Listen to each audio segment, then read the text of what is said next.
سم راته هوګ لکه ایمانو لکه ځان چې واخلې سم راته هوګ لکه ایمانو لکه ځان چې واخلې بس یو سړی و په ما ګران لکه ځان چې مننه او تا چې د چا په مین زړه پورې خندا کړې وه تا چې د چا په مین زړه پورې خندا کړې وه هغه به هم د چا ارمانو لکه ځان چې واخلې مننه تا چې د چا په مین زړه پورې خندا کړې وه هغه هم د چا ارمانو لکه ځان چې واخلې او ډېر لکه ستا په شان چې ژوند کوي نو بل ته کوي ډېر لکه ستا په شان چې ژوند کوي نو بل ته کوي لور ترې ګجری غوښته دهقانو لکه ځان چې واخلې او مضمون لچا او خیال لچا غواړي د ژوند لپاره مضمون لچا او خیال لچا غواړي له ژوند لپاره یو څوک خو سره ګریوانو لکه ځان چې واخلې او نن د یو چا په بېوسۍ چې مونږ ظهیره نه شو نن د یو چا په بېوسۍ چې مونږ ظهیره نه شو حق یې لره که نه انسانو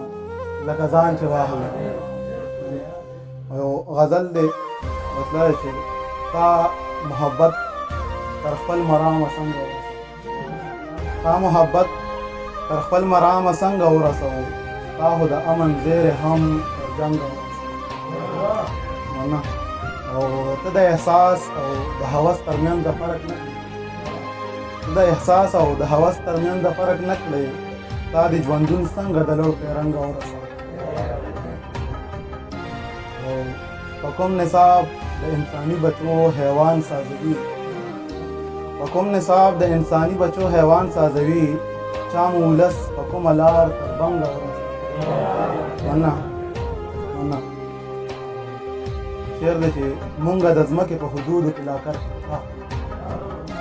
مونږه د ځمکې په حدودو کې لا کرښې راښکو چا خپل جهان د اسمانو تر څنګه ورسوي تا هو دیدن لدې د هیر په بانه غاړه یې تا هو دیدن لدې د هیر په بانه غاړه یې ځان مې په چل هنر پر یار ملنګه ورسوي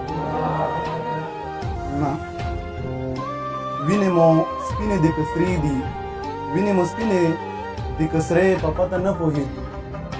وینې مو سپینې د کسرې په پته نه پوهېدو مرګ مو راخپل کړو مونږه ځان تر رنګه ورسوي او مقصد ده چې که هر څو